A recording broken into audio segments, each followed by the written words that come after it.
Lord Argentine proceeded, as directed by the king, to the eastern end of Tower Street, where he found Lord Craven, and having delivered him the king's missive, and shown him the signet, they proceeded to the western side of the Tower Dock, and having procured a sufficient number of miners and engineers, together with a supply of powder from the fortress, commenced undermining the whole of the row of habitations called Tower Bank, on the edge of the dock, having first, it is scarcely necessary to state, taken care to clear them of their inhabitants. The powder deposited, the trains were fired, and the buildings blown into the air. At this time the whole of the western side of the tower moat was covered with low wooden houses and sheds, and, mindful of the king's instructions, Lord Argentine suggested to Lord Craven that they should be destroyed. The latter acquiescing, they proceeded to their task, and in a short time the whole of the buildings of whatever description, from the bulwark gate to the city postern, at the north of the tower, and nearly opposite the Bowyer Tower, were destroyed.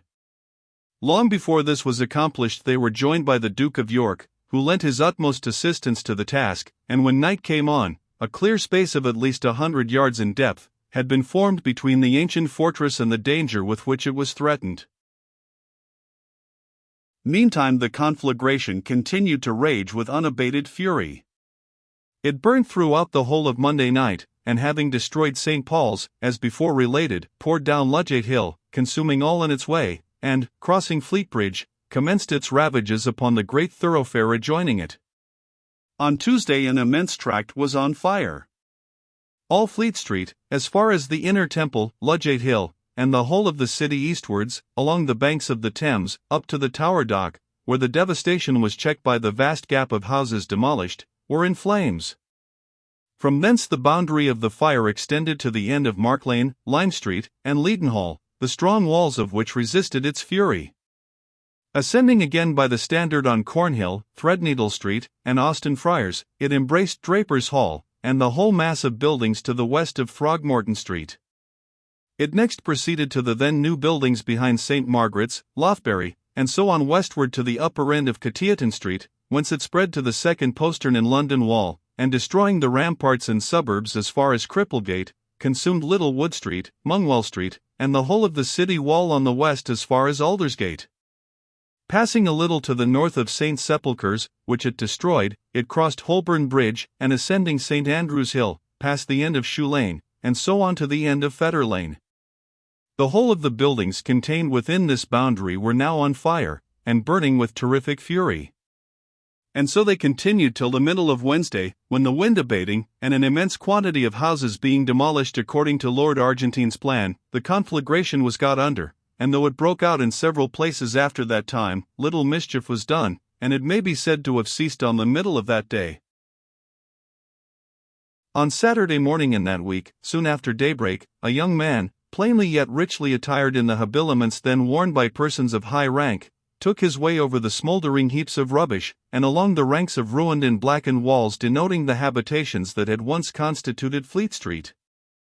It was with no little risk, and some difficulty, that he could force his way, now clambering over heaps of smouldering ashes, now passing by some toppling wall, which fell with a terrific crash after he had just passed it, now creeping under an immense pile of blackened rafters, but he at length reached Fleet Bridge, where he paused to gaze at the scene of devastation around him.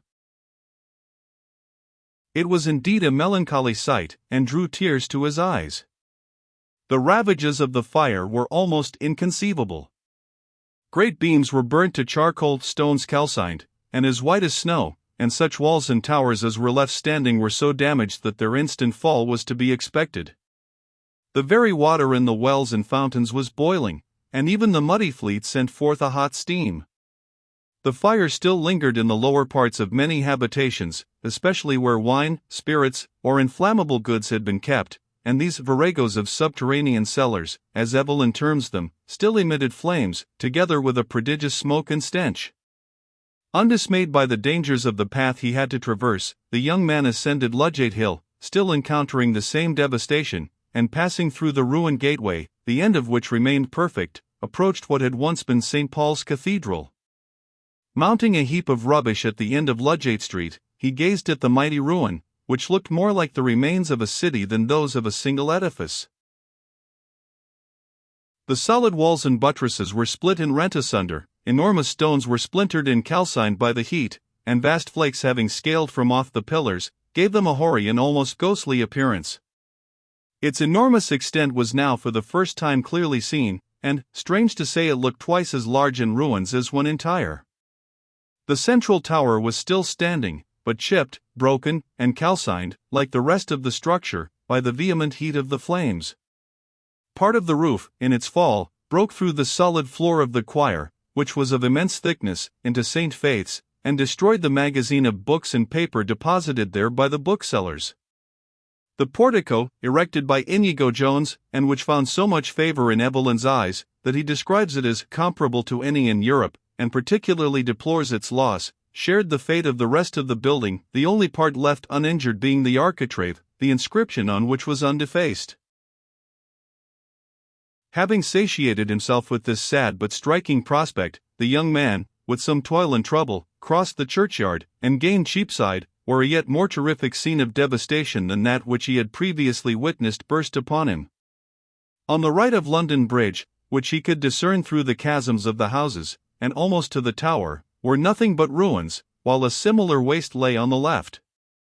Such was the terrible change that had been wrought in the aspect of the ruined city, that if the young man had not had some marks to guide him, he would not have known where he was. The tower and ruined walls of St. Peter's Church pointed out to him the entrance to Wood Street, and, entering it, he traversed it with considerable difficulty, for the narrow thoroughfares were much fuller of rubbish, and much less freed from smoke and fiery vapor, than the wider, until he reached a part of it with which he had once been well acquainted. But, alas! How changed was that familiar spot! The house he sought was a mere heap of ruins. While gazing at them, he heard a voice behind him, and turning, beheld Mr. Bloundell and his son Stephen, forcing their way through what had once been Maiden Lane. A warm greeting passed between them, and Mr. Bloundell gazed for some time in silence upon the wreck of his dwelling. Tears forced themselves into his eyes, and his companions were no less moved. As he turned to depart, he observed to the young man with some severity, "How is it, Leonard, that I see you in this gay apparel? Surely, the present is not a fitting season for such idle display." Lord Argentine, for such it was, now explained to the wonder-stricken grocer all that had occurred to him, adding that he had intended coming to him that very day, if he had not been thus anticipated, to give him the present explanation. "And where are Farmer Wingfield and Blaze?" asked Mr. Bloundell. "We have been extremely uneasy at your prolonged absence." "They are both at the palace," replied Lord Argentine, "and have both been laid up with slight injuries received during the conflagration, but I believe, nay, I am sure, they will get out today." "That is well," replied Mr. Bloundell, "and now let me congratulate you, Leonard, that is, my lord, how strange such a title sounds, on your new dignity." "And accept my congratulations, too, my lord," said Stephen. "Oh! Do not style me thus," said Argentine. "With you, at least, let me be ever Leonard Holt." "You are still my old apprentice, I see," cried the grocer, warmly grasping his hand. "And such I shall ever continue in feeling," returned the other, cordially returning the pressure. 3 days after this, Lord Argentine was united to the Lady Isabella the King, as he had promised, giving away the bride. The Earl of Rochester was present, together with the grocer and his wife, and the whole of their family. Another marriage also took place on the same day between Blaze and Patience. Both unions, it is satisfactory to be able to state, were extremely happy, though it would be uncandid not to mention that in the latter case, to use a homely but expressive phrase, the grey mare proved the better horse. Blaze, however, was exceedingly content under his government. He settled at Willesden with his wife, where they lived to a good old age, and where some of his descendants may still be found. Mr. Bloundell sustained only a trifling loss by the fire. Another house was erected on the site of the old habitation, where he carried on his business as respectably and as profitably as before, until, in the course of nature, he was gathered to his fathers, and succeeded by his son Stephen, leaving an unblemished character behind him as a legacy to his family. Nor was it his only legacy, in a worldly sense, for his time had not been misspent, and he had well husbanded his money. All his family turned out well, and were successful in the world. Stephen rose to the highest civic dignities, and the younger obtained great distinction. Their daughter Christiana became Lady Argentine, being wedded to the eldest son of the Baron and Baroness. Mike McAskey, the piper, and Belle found a happy asylum with the same noble family. As to Lord and Lady Argentine, theirs was a life of uninterrupted happiness. Devotedly attached to her lord, the Lady Isabella seemed only to live for him, and he well repaid her affection. By sedulously cultivating his talents and powers, which were considerable, he was enabled to reflect credit upon the high rank to which it had pleased a grateful sovereign to elevate him. He lived to see the new cathedral completed by Sir Christopher Wren, and often visited it with feelings of admiration, but never with the same sentiments of veneration and awe that he had experienced when, in times long gone by, he had repaired to old St. Paul's.